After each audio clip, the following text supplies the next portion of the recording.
Peace, peace. It is August 7th, here with a daily energy reading, discussing the heart. I'm the hoodmystic, representing www.hoodmystic.com. Ever since the full moon video, which was titled Revealing the Mysteries of the Heart, I stated that these daily energy readings would further reveal the mysteries of the heart. Now, one would say, why are you doing this? I already know about the heart. And another person might say, that's interesting because, people never talk about the heart. Everybody talks about the mind. Everybody talks about the physical world and life and the president and everything that's going on externally. And factor in the heart of what's important.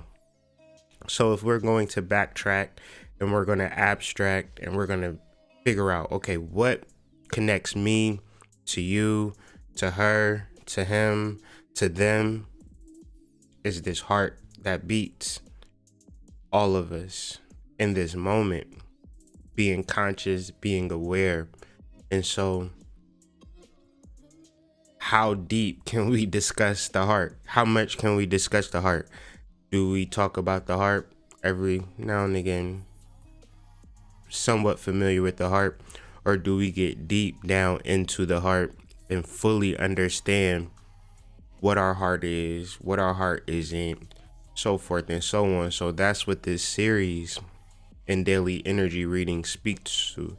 It speaks to uncovering the mysteries of the heart, realizing the importance of the heart, and having a base understanding of what is heart consciousness, how could I move forward in heart consciousness. And speaking of heart consciousness and moving forward, we're dealing with Mars, action, and we're dealing with Mercury, mental, thinking outside of the box, really doing those things that we normally would not do. And since Mercury is inside real Cancer, it is very much in a emotional zone. It's in a place and time where it has to be introspective. It has to be contemplative. It has to be considerable, or else one moves, through ignorance and through ego, and it can get very sickening, and it can get very depressing, and it can get very sad for an individual to stay in the ego, no matter how good they are, no matter how successful they are, no matter how much you like them. It's disconcerting because mentally we've been inundated with a false world,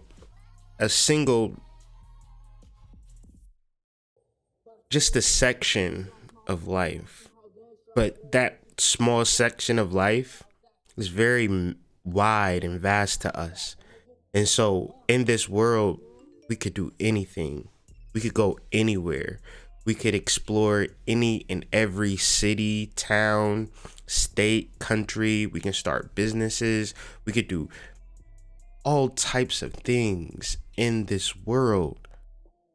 What can we do within? How can we begin to understand the world from an inside perspective, and from there we can see how this vast plane of existence relates purely to us, and we could have that connection with the world based upon the connection with ourselves. Now, the majority of people, they go straight into the world and seek a connection without ever establishing a real connection with the heart. So Mercury and Mars have aspects to Pluto. Mercury has an opposition to Pluto. Mars has an in conjunction to Pluto. And it presents some interesting scenarios, because inconjunctions and oppositions are not favorable. And when we mention favorable, meaning that, it's not just gonna knock on the door and just give you what you need. An opposition has to be fully understood as accepting the differences. An inconjunction has to be fully understood by really reconciling our misunderstanding. Two planets that stand in misunderstanding with each other, but somehow feel connected. So Mars in this space towards Pluto, especially being in a reflective, emotional space as Cancer, one would have to internalize being a superhero before it could enter into Leo and actually become that hero. Or one would have to imagine themselves to be courageous. One would have to imagine themselves to step outside of the box before they actually do it. Even if it's a split second before, one has to internalize, okay, I'm about to go for it. Which is much different from internalizing that you're not going to do shit besides what you've already been doing and looking forward to the same shit that you've been doing. And we could look forward to routines and repetitions for a long time and get comfortable in it. The heart, it presents us to do something different, because the heart does a couple things. It breaks. The heart breaks. Broken heart. We all suffer from a broken heart. Thus, this is why we're into spirituality. Thus, if we've never experienced a broken heart, there is no reason for a person to be entered into spirituality. Thus, if you're looking for a healer who is perfect, that person is not going to be able to relate to you. What that person will do is steal all of your money and, have you buy into different things, because he doesn't understand, or she doesn't understand what it is to have a broken heart. They can just see your broken heart and monetize that. So the heart being broken is a necessary thing. Even though the heart is broken, the heart is still whole. The issue comes when we seek to divide our heart and divide our issues and deal with people half-heartedly, as opposed to dealing with people wholeheartedly. Trying things half-heartedly as opposed to doing things wholeheartedly. So the heart within itself is that center, that invisible center that pushes us forward into getting to where we need to get to. Mercury's opposition to Pluto would either indicate that your heart is open and ready to move forward regardless what happens, or your heart is still closed. And the mere fact that you've had a divided heart and you've not put all of your heart into something is the reason why it doesn't manifest the way that you expect it to manifest. So what can we invest our whole heart in without worrying if this is going to come out right or come out good? The mere fact of investing my heart into this relationship, into this career, into my family, into whatever I'm doing is enough for me. And that's kind of the opposition to Pluto, because opposition is two things that are connected, but somehow they have to find a reconciliation point. Thus, if me and you are business partners and I'm in LA and you're in New York, Mercury and Pluto have to kind of get on the phone and say, you know what? I'm ready to transform. Mercury telling Pluto. And it's like, cool. All you need to do is holler at my man's, down the way. He got what you need. You just got to follow these instructions though, dog. Once you follow these instructions, you'll be able to move forward. Mercury is like, bet, thank you. I appreciate that. Let's move forward together. Now, you know how long distance relationships can be. You know, Mercury could, on the other end, Mercury could call Pluto like, hey, what you doing tonight? Oh, nothing, just chilling. You know, I love you. I love you too. You know, hang up and start, cheating because you know that these two things aren't going to be close. So you have to kind of deal with it from a distance. And that's what oppositions are. If we're able to accept the difference, if we're able to accept the distance and find a connection point or establish trust into transformation, one could then be like, okay, what do I need to transform? So Mercury has to send out the call to Pluto. What do I need? And Pluto definitely is going to send you back the right information.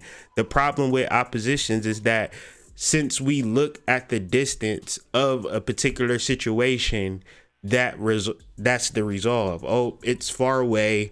Nothing I can do about it. Case closed.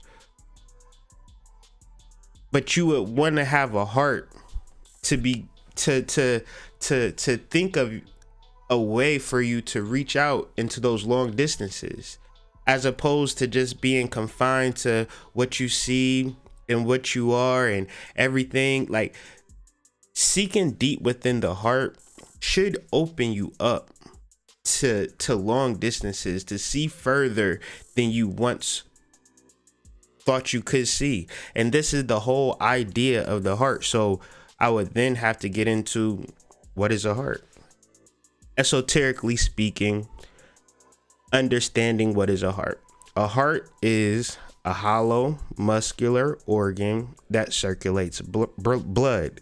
It can be defined as the breast, the soul, the spirit, will, desire, courage, mind, and intellect, right?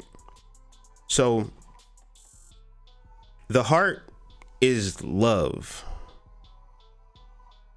The heart is what gets us out of bed. The heart is what wants us to connect to people. The heart is that smile, that love, that hug, that kiss, that sex. The heart is what pulls us into situations, but the heart can pull you into good situations. The heart can pull you into evil situations. Now, good situations are just situations that make you feel good, make you feel happy, and all of these things. And it could be a whole range of things. The bad situations that the heart puts you in are really defined as anything that causes injury, physically or morally or emotionally. So thus, the heart can put us into bad situations that may or may not cause harm to other people, but it definitely can cause harm to us if we're not understanding the center of love, or if we're not even being heart conscious or heart centered. Because even though the heart is powerful, even though the heart could attract anything in our lives that we want to attract in our lives, we have to move our minds or our consciousness from our brains down to our heart. And see, this is the hardest thing of understanding heart consciousness, because it's a literal brain, but our brain and our mind and our consciousness are different. Meaning you could situate your consciousness wherever. You can put your consciousness in your hands. You can put your consciousness in your sexual organs, right? You can put your consciousness in your belly. Ooh, I want to eat something. Ooh, I want to have sex with somebody. Or you can put your consciousness in your heart. And this takes a while and it doesn't necessarily say anything. And it's not giving you any feedback. See, if we put our consciousness to our brain, We have memories that we could deal with, emotions we could deal with, life shit that we can deal with, all different types of things. And it's an easy response. It's an easy give and take process when we have our consciousness in our brain. When we have our consciousness in our heart, there is none of that. It's very silent, very serene, basically nothing. When you live from a heart consciousness perspective, you live from a moment to moment to moment to moment basis, and whatever comes along, you center your consciousness in your heart, you instantly have a solution. You follow that solution, things are much different for you, even if you don't notice it at the time. I'm going through something technologically presently with my content and things like that. I could think about it and be stressed about it, or I can bring my consciousness, bring that idea, whatever I'm going through, to the heart, and then it makes perfect sense. Because even if my sight is down forever and I never bring it back up, I've already been formulating an idea and already had the idea of moving on and doing different things. So my heart has already told me we're moving on. We're doing other shit. We're doing much better shit that you ain't even ready for. But hey, take your time. You know what you're good at. You know how to do this. We're going to take you step by step, and the next level is right in front of you. Now, mentally, I could have been, oh, what's up with my website? And even though I was at a certain point, I had to let it go. Give it to my heart. Because the heart is love. The heart gives us loving solutions always. There is not a time I could guarantee you with 100% certainty that when you transfer your consciousness to your heart, you alleviate all obstacles in your life. The obstacles that we face exist in our brain based upon programming, education, grammar, trauma, so forth and so on. So understanding that the heart is our most powerful tool in a physical sense. It circulates blood. We need that. Without it circulating blood, I'm not sure any of us would cease to exist, right? On a esoteric level, it is the goddess within. It is our feminine principle, which brings us to the title of this video, the open heart, the receptive heart, the heart that is open. And one would say that's very interesting, Hood Mystic, but my heart was broken a long time ago. And I don't want to get into what happened between me and my baby mama or me and my baby daddy, but just let me tell you, it was gruesome. I can't even begin to explain how bad it was. It was the worst breakup ever. And I hold this every day. And I listen to you a lot, Hood Mystic, and you say, let things go, but you don't know about my past. See, my past is horrible. And it's so horrible, I can't let it go, Hood Mystic.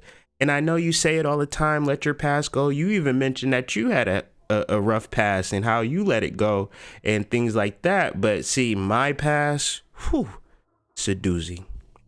I can't let this shit go. And this is what I feel like people are telling me when they speak of past events. And so one would not want to forget the past, but one would seek to resolve the past. There's a quote by Charles Spurgeon, who is he's a Bible commentarist. Is that a word? Look that up for me. Commentarist. You know, we got to start. Part of this etymology thing is creating our own language, because every word that I speak has a double meaning. Thus, I say things and I can have a whole intent, but based upon English, people can flip everything that I say and think about it in the way that they think and be mad. And it could just be words. And that happens to me a lot. But I'm digressing. We need to create our new language. So Charles Spurgeon stated that, strange to say, in scriptural phraseology, a heart may be divided and not broken, and it may be broken but not divided, and yet again it may be broken and be whole, and it can never be whole until it's broken. So a heart may be divided and not broken. So there are people who do not have broken hearts. They have divided hearts. And these people show up as quote unquote gatekeepers. They got their life together. They got their shit together, right? But they not kicking it with you. They not hanging out with you. They not trying to teach you. They not trying to take you nowhere. They not trying to lift you up. The only way that you could deal with a person with a divided heart is to placate into their insanity. So that's that. And it may be broken, but not divided. So there are also people who have horrible pasts, horrible traumas, horrible pains that they live with on a constant basis, but their heart is not divided. Their heart is whole. They would love you. They would help you. They would give everything that they have. It's just that their heart is broken and they don't know how to look in the past for their soul. They look in the past and see trauma, so they do not look in the past, nor do they look in the future, because if we do not learn from our history, we can't move forward. So therefore, if the past is traumatic, you therefore are stagnant, but you're okay, because it may be broken and be whole. Thus, the whole point is to have particular traumas, to have particular pains, and to resolve them. The story of Chiron and the wounded healer is that of a person or an individual or a situation or things that start off bad, right? This is why we are here. This is why we get into spirituality. This is why people say, man, I used to listen to your videos all the time. I don't listen to them now because I am bawling. I'm going good. I don't want to hear you no more. You really irritating me because I'm doing so good and you're constantly on this spiritual shit and I just want to be on my ego right now. So I'm going to put you on pause, Hood Mystic. And I get that. And I understand my place. I understand that people go up and down, and when they're up, spirituality is not something that they're interested in. When they're down, oh, I'm their best friend. Thus, but that's okay, because a whole heart has to be broken, according to Charles Spurgeon. Once we start to resolve the past, once we begin to look in the past without the fear of trauma, without the fear of pain, I really don't want to start crying about this. You know, I really don't want to be upset. Oh, you killing the vibe right now. You always bringing up oh shit. Why you always bringing up oh shit? Because it has to be resolved, or else that old shit is gonna always be brought up. Nothing you can do about it. How do you resolve old things? My suggestion is just to say that it happened. And anybody involved, you know, you could go through trauma with a person. Somebody may pass away, and instead of talking about the actual thing that happened, you talk about everything else. To resolve trauma, to begin to move forward, is to stop and say, you know what? It happened and I feel this way about it, but I'm seeking to resolve my past. So I'm going to acknowledge that it happened. We don't acknowledge things. We don't accept things. We just are upset that it happened and even more upset that we can't change it, thus creating blockages for us that we don't even know. But the more that we can go into the past, the further we can get into the past, the more in depth we can get into the past, the more we can find our soul, the more we can find our heart, the more we can find our purpose. So the heart, thus, is the invisible center of consciousness, taken from truthunity.org. The heart is a visible expression of the invisible center of consciousness. What does that mean? The heart beats. That is the visible expression. The heart is beating without you saying, "Hey, heart, could you beat for me? I'm trying to live today. I'm trying to be alive. So heart, I need you to beat." You don't never say that. It does it automatically. Thus, this is the soul. This is consciousness. This is, how smart are we, right? I don't give a shit how many degrees you got, how much learning and education you have, how many artificial intelligent bots you've created. When it comes to the heart and having it beat, it's its own machine. It's its own thing. It will decide to beat when it wants to beat, and when it's time to stop beating, it's going to stop. So in that space, we have no control over the heart, right? We can know everything it is about the world, but we can't never know about our heart and its rhythms. This represents consciousness. This represents the soul. We would how do you feel? How do you exalt yourself over your heartbeat? Please give me some things in the comments. Explain to me how you are supreme over your heartbeat. If you are supreme, I need to get that information, but I'm gonna just be subservient to my heart. I'm going to look to my heart with reverence. I'm going to look to my heart with understanding. Thus, because I can respect my heart. I can play second fiddle to my heart. The heart just being another word for the soul.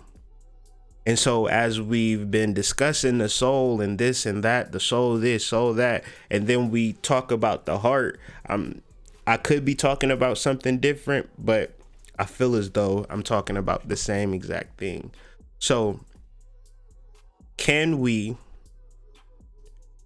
move forward with our desires and our wishes, or are we simply in a stagnated place, not moving forward, not looking back, just here?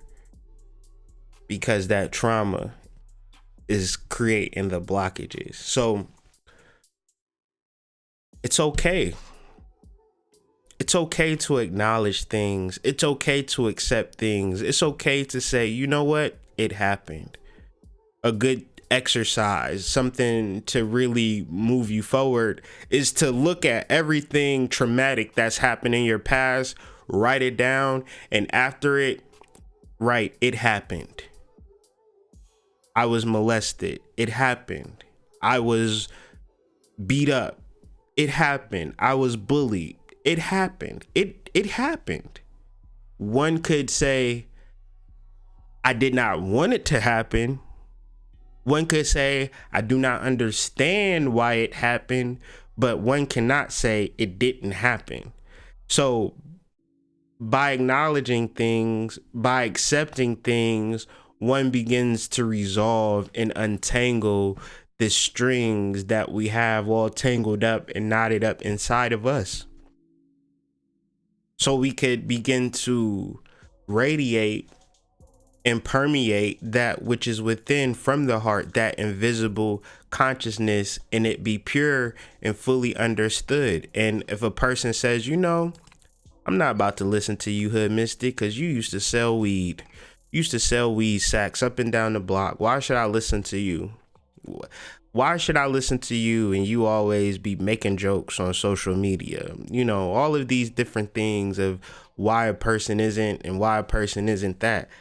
And when you deal with this, because doing this work, getting really into it, these questions come up and it's like, why am I doing this? You know, why am I doing this? And the answer that I get is for myself, right? Like, because I couldn't necessarily ever do this for anybody else.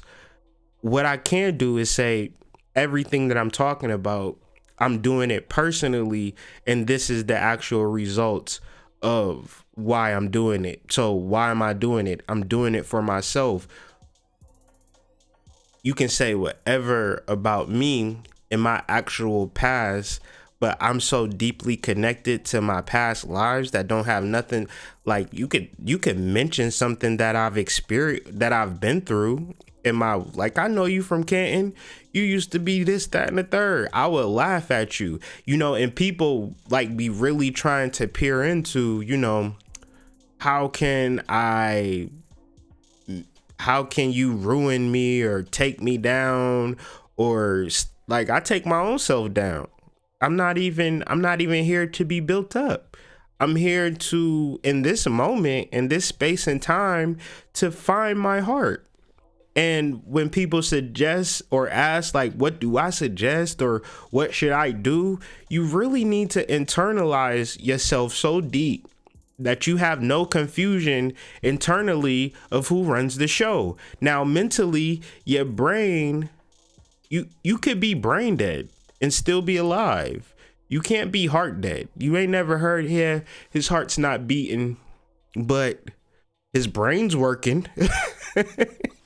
His brain is on point. That heart ain't working, so we're just gonna keep him on life support and see if that heart jumps back online. No, once the heart's done, you're done, we're done, we transition to the next level.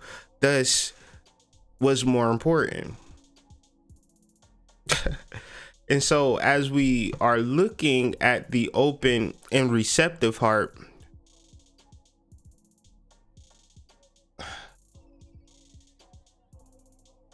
so from about the 10th degree of Cancer back until about like the 29th or 28th degree of Gemini, back to the 10th degree of Cancer, is the Mercury retrograde cycle in the sidereal calendar. And this screams and speaks out to me emotions, processing your emotions, emotional intelligence. And a person is like, what do emotions have to do with any of this? Like, emotions have to do with this in the space of not like I'm emotional, like I'm being emotional. It's like for men and women, but let me just speak for men first. Say for instance, you at home, right? You just at the crib, you by yourself, and you just feel bad, you know? You ain't happy. You low-key depressed. Why you depressed? Because you alone. You ain't got the girl you want. You ain't got the money you want. You don't got the life that you want. And you overall depressed, or you overall emotionally down. You're not telling nobody this, but you internalizing this emotional space. Now, how many people do you think are not where they want to be? Let me answer that for you. Everybody. Thus, the whole point of life is to move forward into a space where you're more desirable. Execs, corporate CEOs, wherever you can imagine, the higher echelon, they're moving forward in their understanding of themselves, of life. This is everybody. I say that to say, if you emotionally feeling bad about not being in the space that you don't want to be, guess what? That's not going to do nothing. It's not ever going to do anything because you feel bad about your life and where your life is going. The only thing that can happen is when you decide to act upon those negative feelings. Act upon these negative feelings. And that's why it's cool that Mars is with us along this Mercury retrograde journey in the sign of Cancer, because if this wasn't so, we may not be able to act on those emotions and be so somewhat drowned, or just kind of, you ever been depressed, then there's nothing really you can do to get you out of that depression outside of a miracle, so we're not dealing with miracles. I mean, every moment is a miracle if you really think about it, but we do have enough energy in Cancer to pull us out of negative spaces. And so if we're going to discuss this Mercury retrograde and process this Mercury retrograde, Mercury gets out of the shadow zone.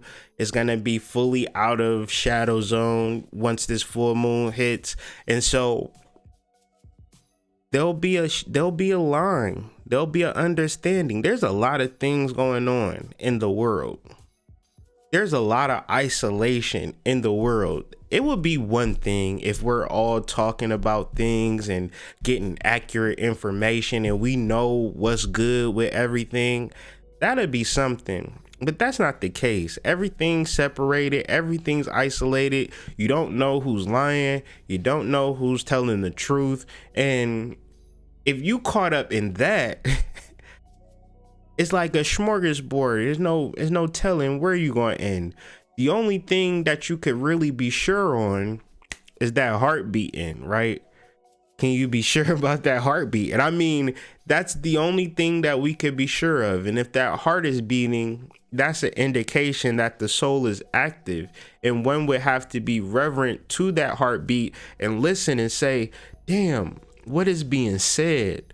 What needs to be done?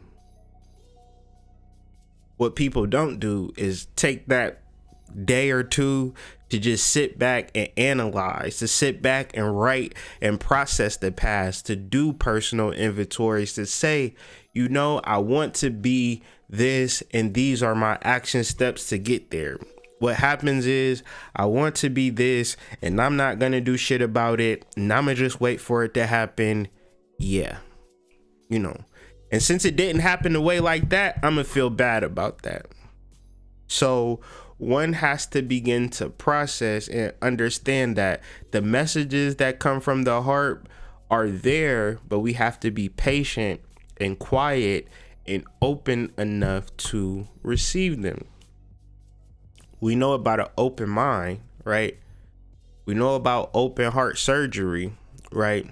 But I've never even heard somebody say, my heart is open and ready to receive. I mean, I'm sure other people have probably heard it. As I said that, I may have heard that in a gospel song or something, but it's not like a common thing, as I would say. How many people's hearts are open and receptive to love, right? As a man dealing with women, that's not my experience. That heart is closed, that heart is divided, and that heart is dealing with multiple dudes and women. Dudes, your heart broken, and so you're not really designating it to one specific thing. You dividing it in multiple areas. You trying to deal with the chicks, trying to make your money, kick it with the homies, buy your mama something, got to take care of your daughter. All of these things that you got to take care of and look out externally is representative of a divided heart. One has to be fully committed to their heart 100%. How you just gonna care about your heart 100% and you got kids, Hood Mystic? You got a wife, you got a whole family. See, if I take care of my children and I take care of my wife and I take care of everybody around me without taking care of myself, how the hell could I even, I can't even begin to take care of my wife. I couldn't never begin to take care of my children until I started taking care of myself. That's an uncomfortable process, but I refuse to sacrifice everything that I am for my family and leave me with nothing. And you got to understand what I'm trying to say. If I have nothing, I can't give to them. And I want to give to them. So therefore, I've dedicated all of my energy to my heart.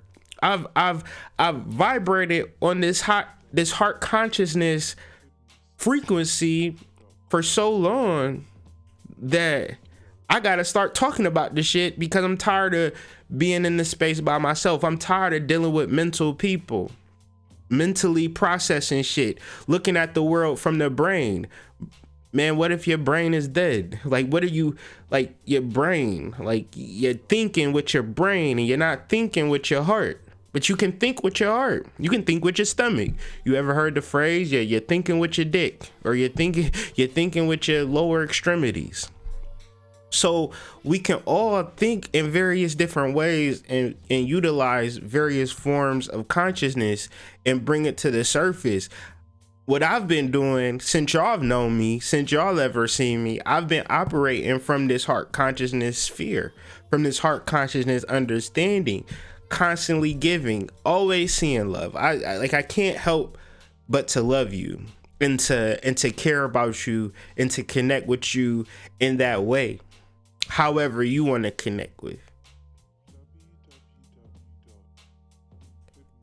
When it comes to success, my heart is open for success. I'm ready for success. And even in the space of being open and ready for success, it's an indication that I need to move on, that I need to level up, that I need to do different things, that I need to separate myself from the same shit that I've been doing. Okay.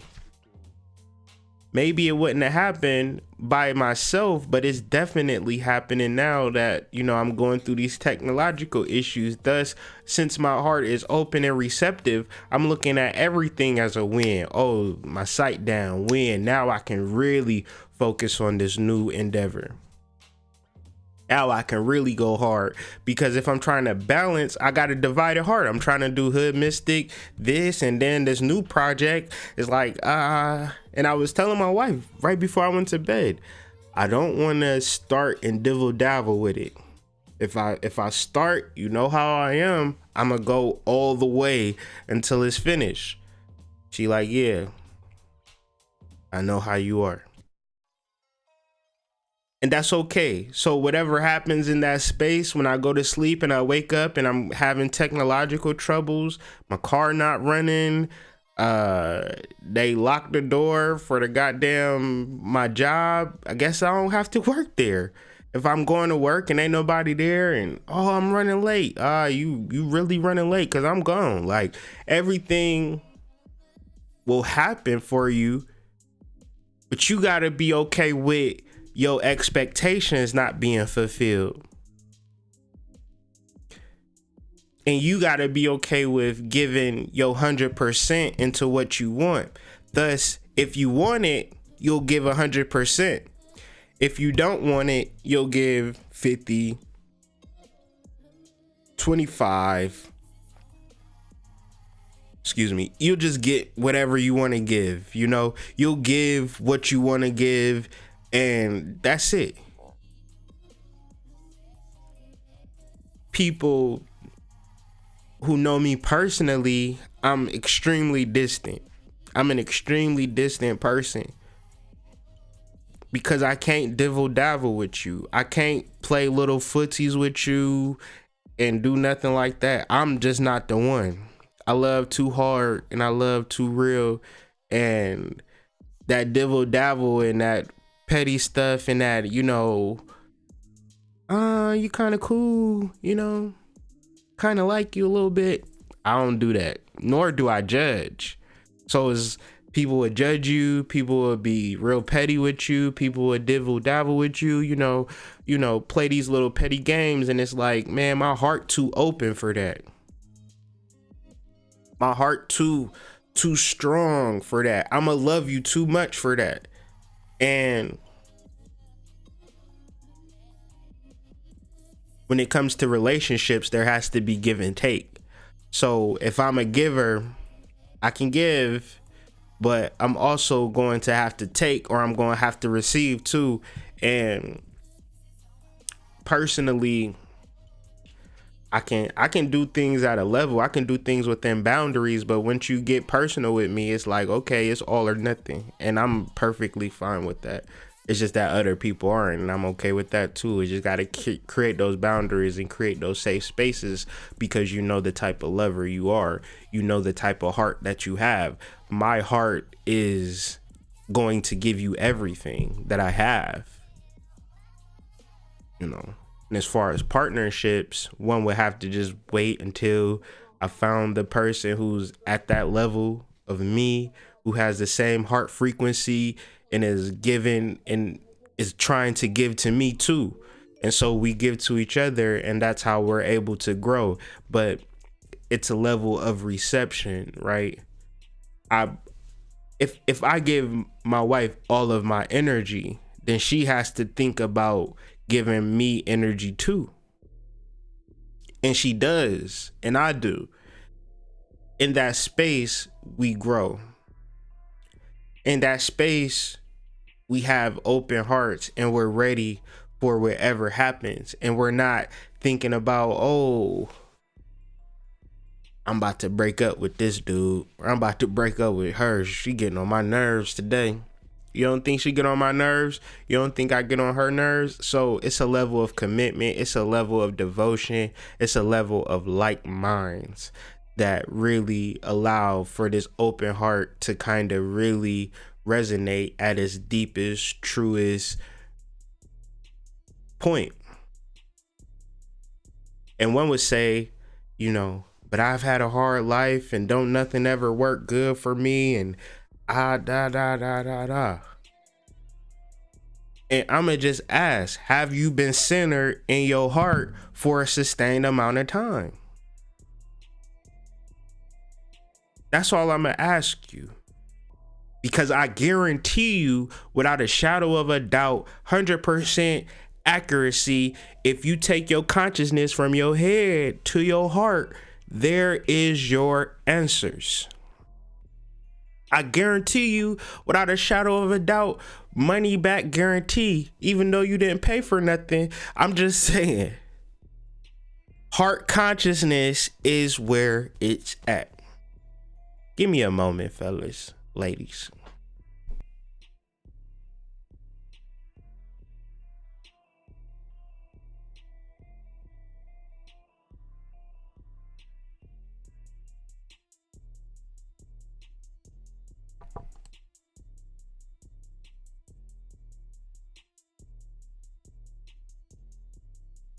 The card of the day is the Queen of the Cups. I mean, niggas can talk to you about rituals. People can talk to you about spells. People can talk about this, that, whatever. All I'm going to say is acknowledge that the past happened. Say it happened. Don't wish it didn't happen. Don't try to change it. Don't try to alter it. Acknowledge that it happened. Seek to resolve it. Seek to heal that pain. In that past, you will find your heart. You will find your soul. You don't see your soul because your soul is in the midst of everything. It blends in with everything, and that what brings up the Queen of Cups. The court card that rules over the last deacon of Gemini and the first two or so deacons of Cancer are ruled by the Queen of Cups.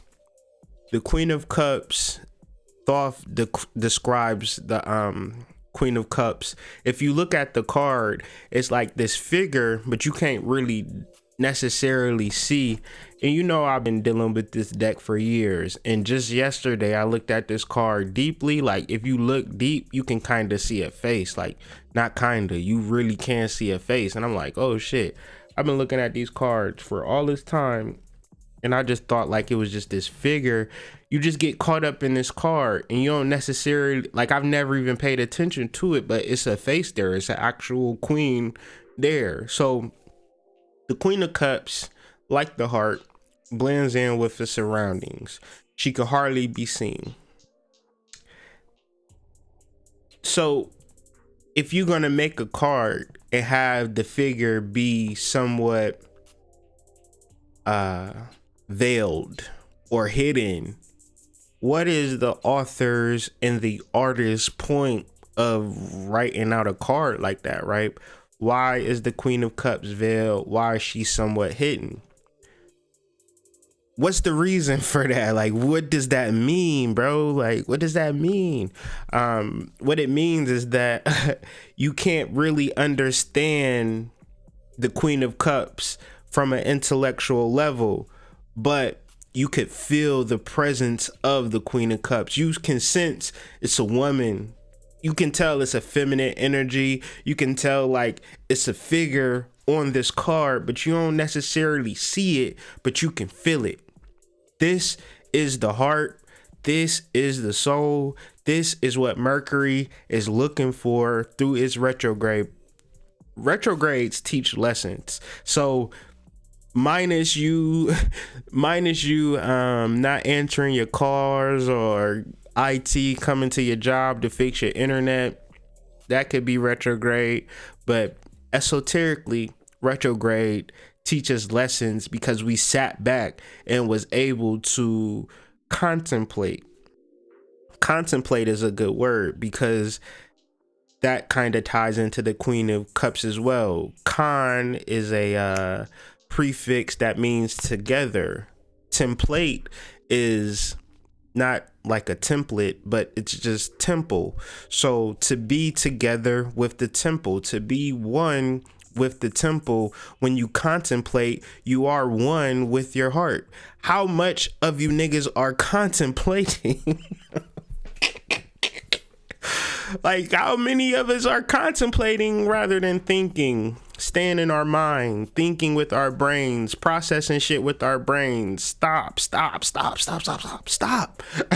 Bring it to the heart. Think with your heart consciousness. Oh, we in a different ball game. Her image is of extreme purity and beauty with infinite subtlety. To see the truth of her is hardly possible, for she reflects the nature of the observer in great perfection. So I say this all the time. We deal with the soul to deal with our perfection. We deal with the heart to deal with our perfection. We are not about to have a long drawn out conversation of what the soul is because we absolutely can't. It's beyond our conscious mind. The soul is like, what is your Uncle Elroy doing right now? Without calling, like, you know, the soul is something like, I think he watching his soap operas. It's about to be 10. He might be watching The Price is Right. It's like you can think, you can postulate, but do you know what Uncle Elroy is doing right now? You don't, because you're not with Elroy. You can't conceive of it. You can only imagine. So if people begin to speak upon the soul and act as if they're matter of fact in the divine and know what's what and this, that, and the third, even if they had the experience of that, the mere words, because as I stated earlier, if I say words to you, language was crafted in such a way that I could say one or two things.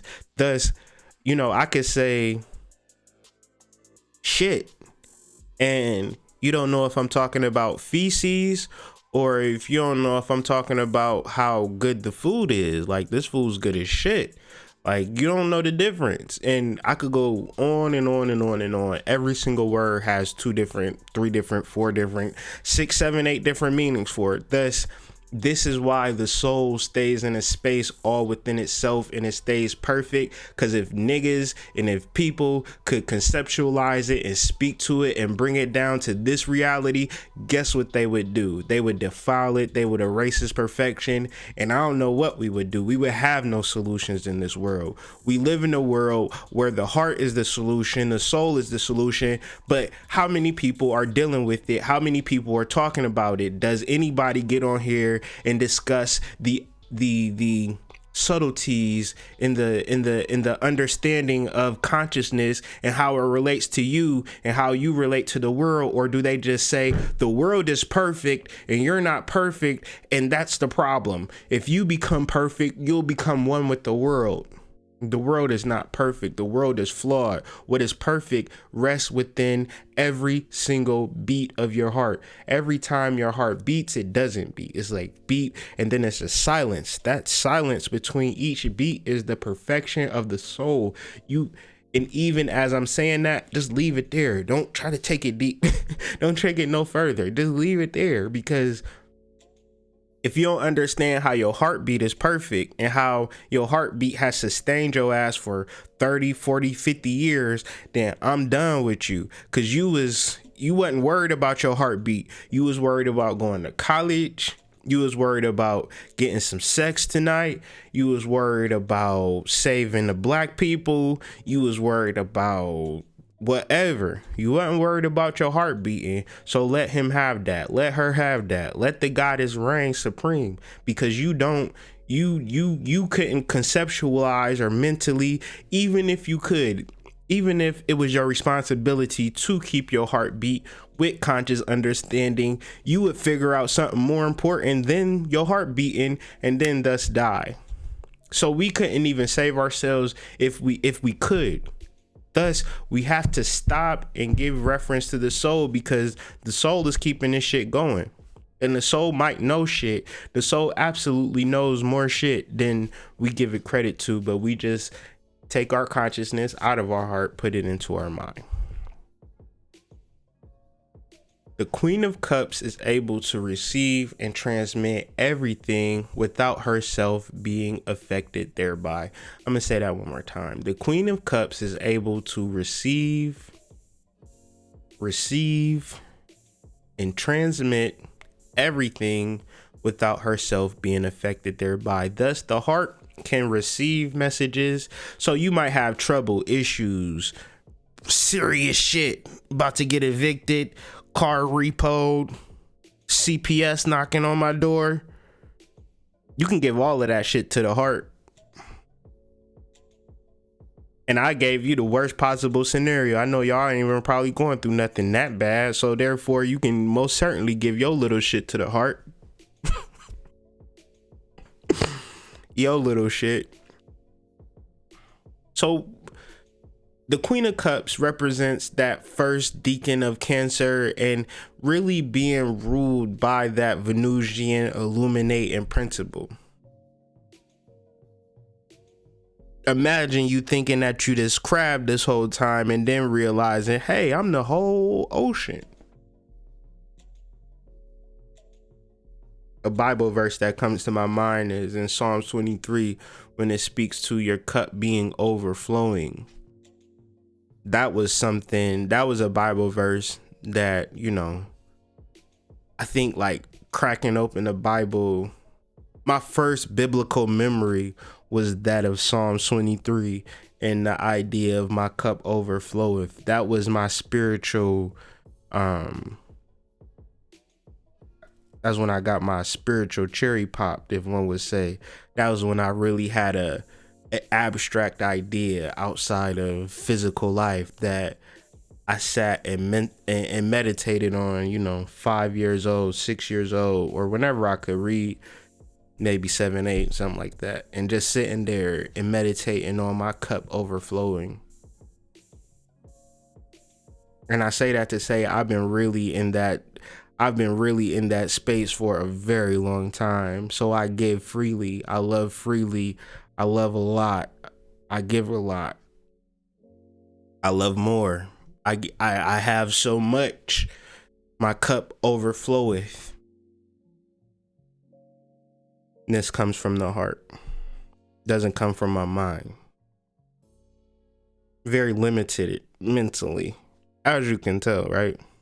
Not the brightest bulb in the pack. Nor am I the richest, nor am I the handsomest, nor am I anything that you would consider worldly. What I am is a heart.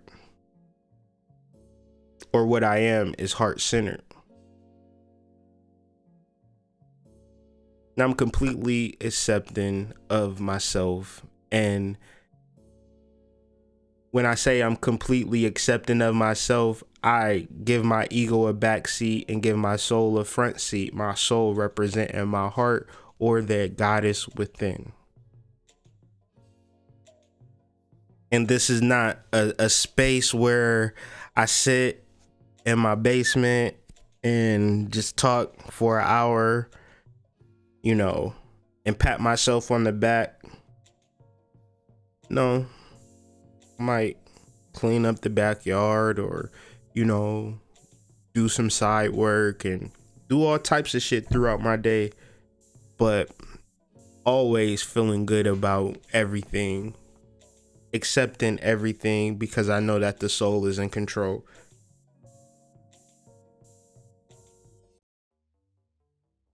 And we bring all of this energy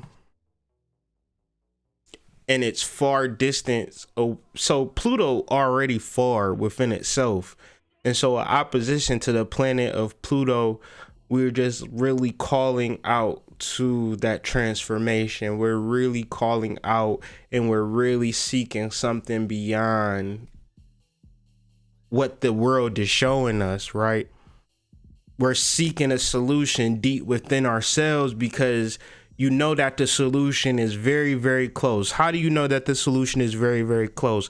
Because people are panicking and losing their shit because you're knowing yourself, you're getting comfortable with yourself, and the people who have taken advantage of your ignorance are now panicking. So allow them to panic, let them go through what they need to go through. You realize this fire within yourself that you need, that's perfect, that's blameless. And it's not so apparent. It's not like on the surface.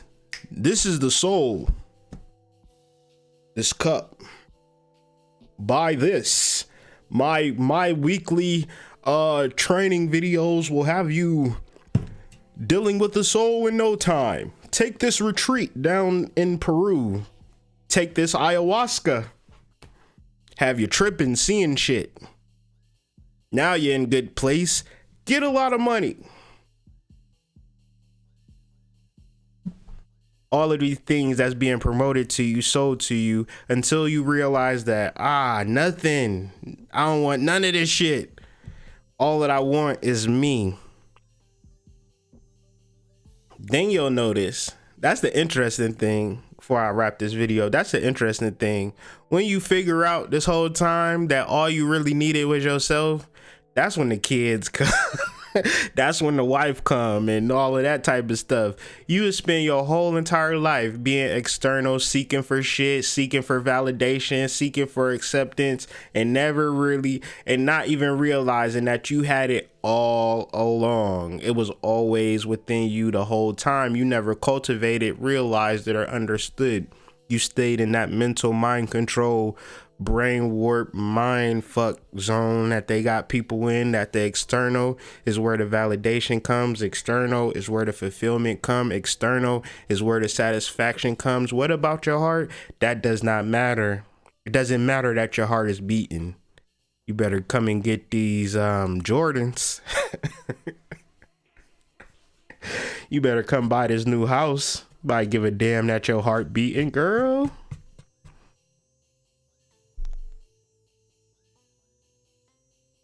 The need to get in touch with one's inner feelings and be able to express that to others. The need to develop intuitively, emotionally, and also relate to others emotionally. Like, how do you relate to others emotionally?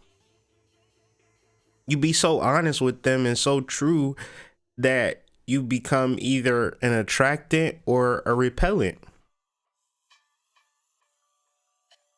You could want to be with somebody and want to be with people, and that's not going to do shit to get people into your life, right? Until you comfortable with yourself, everybody is going to send you clues and hints and, you know, tells that they don't really like you. They hating on you. They envious of you. They not comfortable with themselves, so forth and so on. And if you want to sit on here or in the internet, in the world, in life, and sit and figure everybody else out, figure out everybody else's problems, everybody else's issues, and you ain't going to sit with your own shit and figure out your own shit, who's like, man, better get in the game, better stop playing.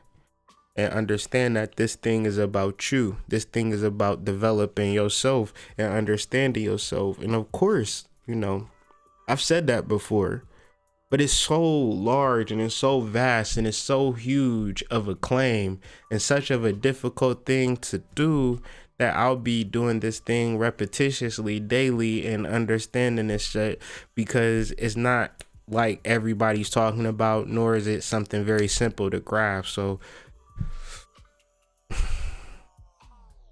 here we are. Even all of that being said, right, as I was explaining the heart and all of that, and then doing the card of the day with the Queen of Cups, and then looking up the Queen of the Cups, that shit is amazing how all of it just connected. It just made perfect sense. So I don't know what be happening with this information a lot of times. I just kind of be a open channel and just kind of doing the work, and this is what I come with, and then I affirm and I believe what's coming through the pike. So you know, this heart consciousness is the next wave.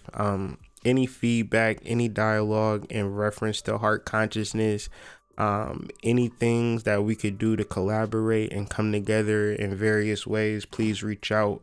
That's what my soul is seeking. Got a lot of different things in the works, so if anybody's looking for collaborative partners or looking for some help with social media and things like that, design or whatever, if I can't help you, I know somebody that can help you. So you know, we have to begin to reach out and ask questions. The most powerful words, I'm gonna close with this, the most powerful 3 words have been understood to be I love you. But I've come to find out that the most powerful 3 words in the world is I don't know. I don't know. Because if I don't know, then I will seek to learn to know. And I'll get out of my ego and arrogance as imagining that I do know when I don't know. So in that space, I'm seeking to come together with people who can teach me. You know, I'm dealing with the esoterics and the astrology and the spirituality and the psychology. You know, I'm not on here talking about Forex trading. So I'm not an expert in Forex trading, but if you are an expert in Forex trading, I will pay for some lessons. You feel me? This is how we rocking right now. You know, what are you good at? What can you teach me? What can I learn from you? Because I do not know everything. I'll be the first person to say that. So yeah, I said I was gonna close out when I said that, and I'm gonna hold true to it. Thank you guys for watching. Please email me for the moment at hoodmystic@gmail.com. Hoodmystic.com is down right now, but we'll be seeking to bring it back better than ever, along with a host of other things. I'm not really tripping or sad about it. It's just one of those things that we got to figure out. But with that said, man, y'all have a great day. Be just like Tony the Tiger out here. Make sure you eat your Frosted Flakes. You feel me? We out here, man. Y'all have a great day. Peace.